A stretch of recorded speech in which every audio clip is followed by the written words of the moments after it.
Hello guys, welcome back another video. Today in this video we will talk how to delete your iHire account, iHire job profile account or any account. Okay, so first of all I want to tell you, like, if you want to delete your account, please cancel your subscription. Okay, if you forget to cancel your subscription, you can before deleting your account you have to pay lots of fees in the form of subscription. Okay, and now the method is how to delete your account. So first of all, you need to visit on the official website and you need to log in into your account.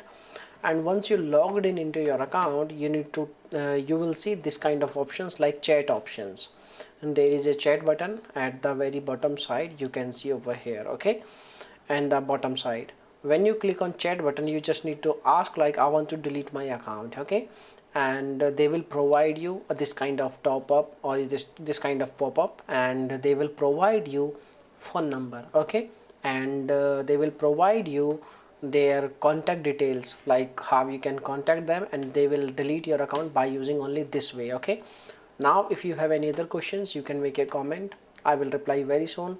And thanks for watching this video. Bye bye, take care, see you soon in the next video.